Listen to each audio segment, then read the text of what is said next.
Locked On Podcast Network presents Locked On Sports Today. Russell Wilson is officially a free agent. What's next for the Denver Broncos at quarterback? Also, has Doc Rivers turned the Bucks around? And the Celtics fans are already making plans for a June parade. Today's episode brought to you by Gametime. Download the Gametime app, create an account, and use code LOCKEDON for $20 off your first purchase. I'm Peter Bukowski, starting your day with the can't-miss stories and biggest debates in sports. You're Locked On Sports Today.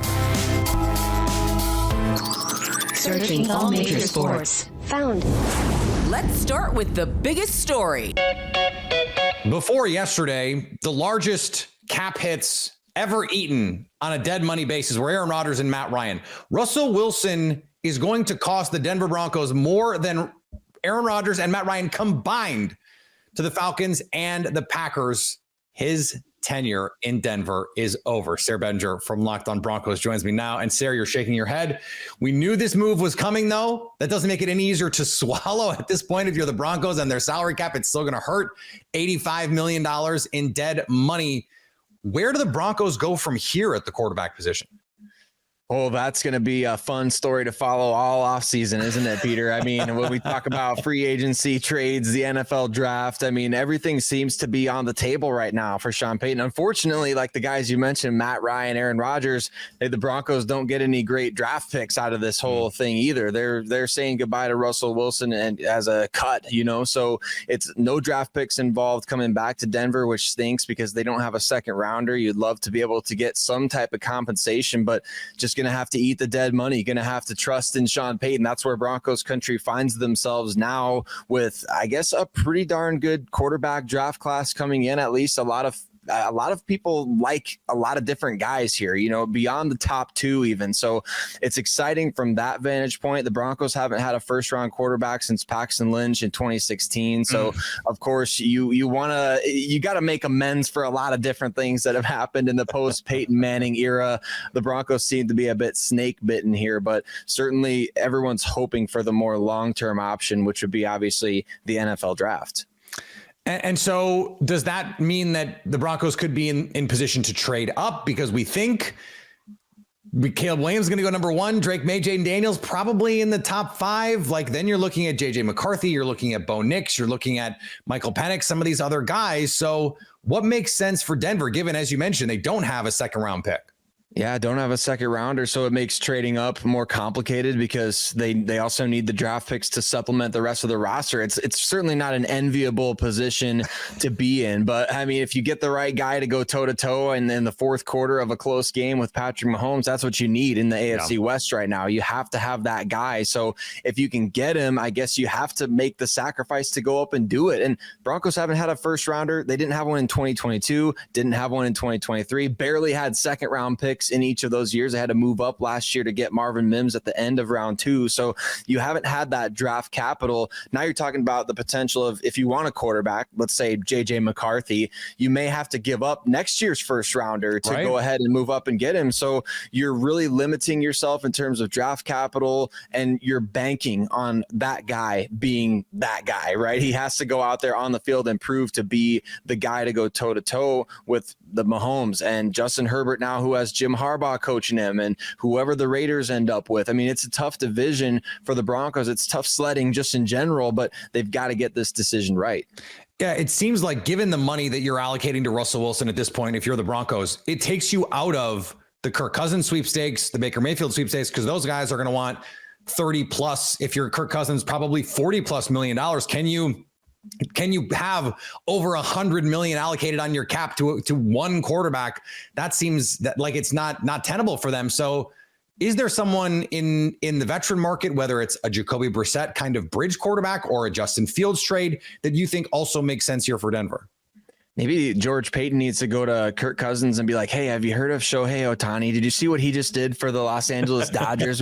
Let's try to work out something similar. No, I think, it would be fascinating to see. I know Kirk Cousins is, I think he's top 10 all time in career earnings for any NFL player. Pretty crazy. $250 million he's made in the NFL.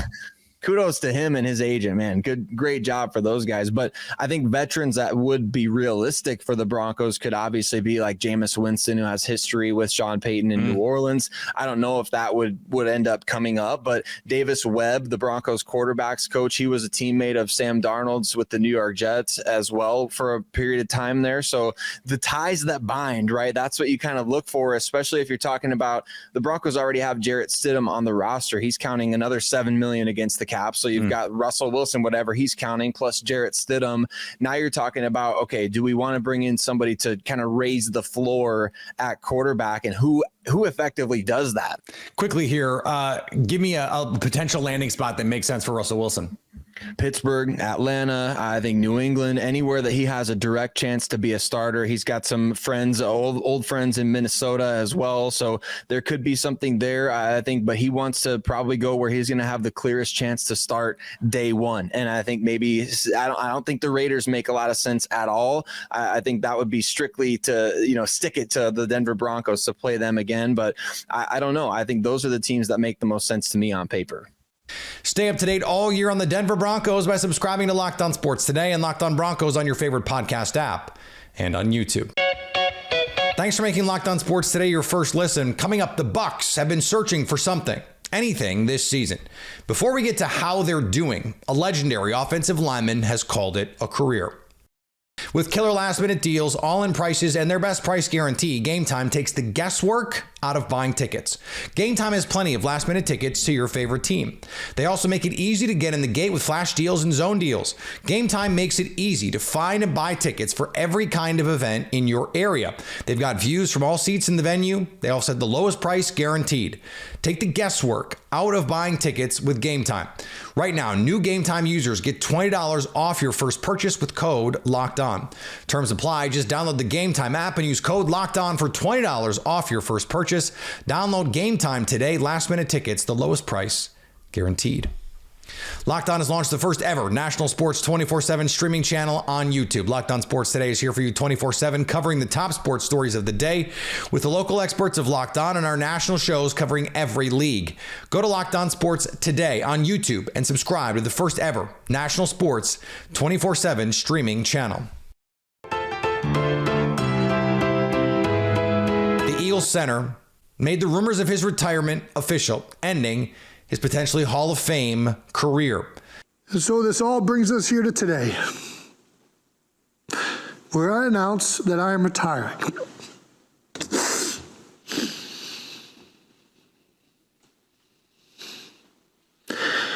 Where I announce I am retiring from the NFL after 13 seasons with the Philadelphia Eagles. And today, I must admit, I am officially overrated, vastly overrated. It took a lot of hard work and determination getting here. I have been the underdog my entire career, and I mean this when I say it. I wish I still was. Few things gave me more joy than proving someone wrong. My mother used to tell people, and still says to this day, if you want Jason to do something, all you have to do is tell him he can't. And that was true in more ways than I care to admit. A sixth-round draft selection in 2011, Kelce played his entire 13-year career with the Eagles. He was selected to 7 Pro Bowls in 13 seasons and was named first-team All-Pro for the 6th time in 2023. Since the 1970 merger, he's the only center who's won a Super Bowl and earned his first-team All-Pro honors 6 times. Dak Prescott and the Dallas Cowboys haven't made movement on a new contract as he enters what could otherwise be a lame duck contract season, but Dak is confident that they'll work it out. Speaking at his charity event, he said, I'm definitely confident. Obviously, it helps the team. It's important for the numbers. That's a process. Both sides understand that. Everything's great. It'll happen. The sides did not speak at last week's scouting combine in Indianapolis as the new league year opens pretty soon, March 13th. The T-Wolves got a narrow win over the Blazers. Wolves coming off, two really tough back-to-back losses there. Kings in overtime Friday, Clippers just yesterday afternoon. So they hosted this Portland Trailblazers team that's just beaten up, battered, bruised in their last of 7 straight home games before they now go on the road for 6 straight. And again, this Blazers team, man, they were really down, just a plethora of starters. And yet, even with the young guys and the backups in, they made this one close for most of the night. They kept things tight down to the last few minutes. In fact, if you took the 15.5 points, you never really had to sweat in this one. In the end, though, Wolves get that much-needed dub they've been looking for. Rudy Gobert, he leads the way. Monster night, 25 points, 16 boards, his 3rd straight double-double. Didn't miss a shot until a few minutes left in the game. Wolves bounce back strong, though. They get a little momentum now with their 43rd victory of the season before they do head out on the road for the next week or so. The LA Clippers played a team on Monday night at the Fiserv Forum that if you haven't been watching lately, you would not recognize, because it did not look like the Milwaukee Bucks that we saw for most of the first half of this season. And also Giannis Antetokounmpo didn't play. You may have heard of him. And yet the Bucks come out with a 113-106 win the night after the Clippers have arguably the best win of their season. Camille Davis from Locked On Bucks joins me now. And Camille, this was gritty. It was scrappy. It was everything that we call Pat Beverly. And he was, of course, a big part of this one. 6 in a row now for the Bucks out of the All-Star break. What is the difference for them right now? You're starting to see the process pay off with wins. Like, we were seeing the tide starting to change once Doc Rivers came in at the helm. We saw the Bucks defense improving. We did see the offense taking a step back, but again, you could see parts of why. Like, they lost Chris Middleton in the Phoenix game. Dame missed a few games. Brook missed a few games. So, like, they were trying to get their footing offensively, but the defense has been the story. That's been the leading story as to why the Bucks have looked good. And you saw the edges of it coming into focus before the All-Star break. And after the break, the players just mentioned, like, hey, we understand. We only have 25, 26 games left at this point. We need to turn it up. We need to turn it on. Like, there is not much time left for us.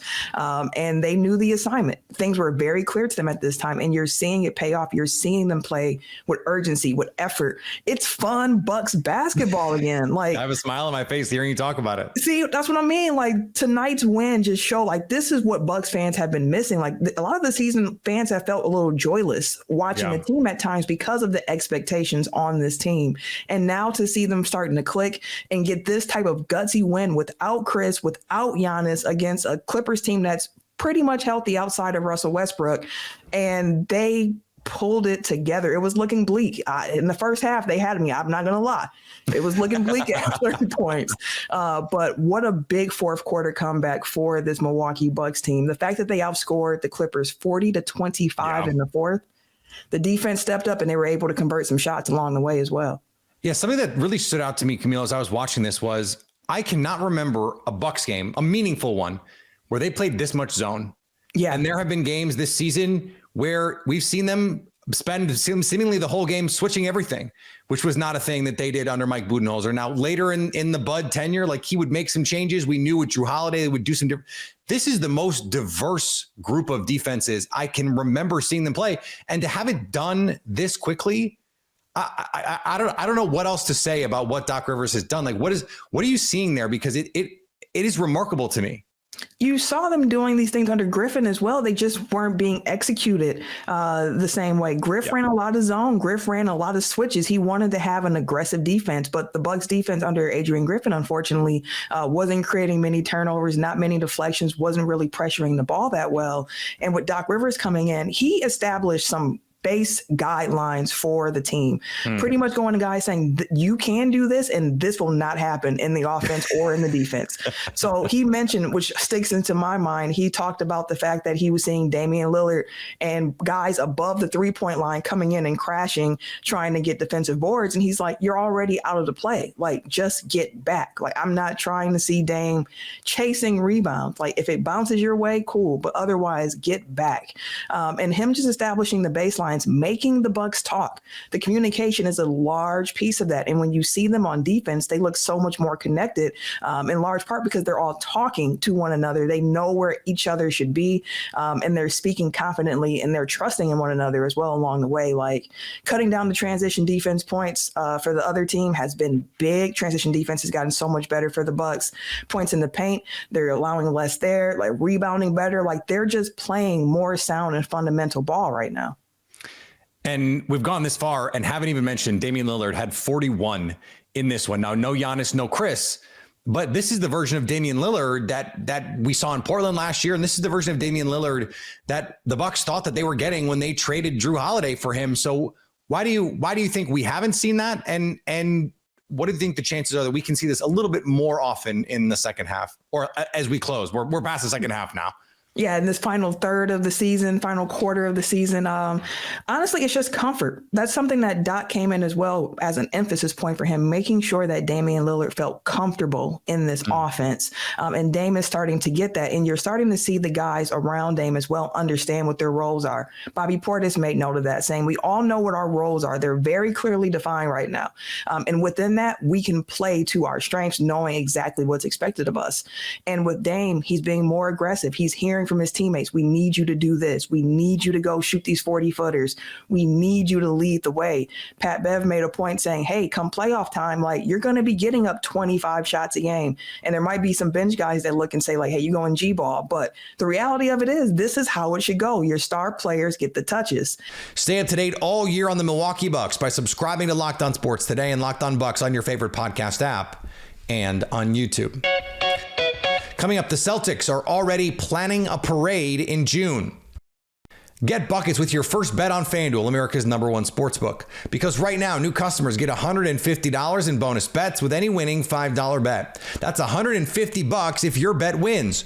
Bet on all your favorite NBA players and teams with quick bets, live same-game parlays, exclusive props, and much more. Of course, you can also build live same-game parlays, even bigger payouts. Just visit FanDuel.com/lockedon and shoot your shot. 4 teams have odds better than 10-1 to win the World Series this season. None of them are the defending champs. FanDuel has the Dodgers as the favorites, as you might expect, plus 320. The Braves right behind them, plus 450. The Astros 7-1. The Yankees at 8-1.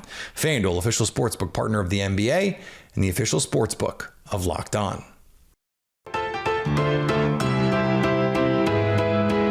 The Celtics beat the Warriors by 52 on Sunday.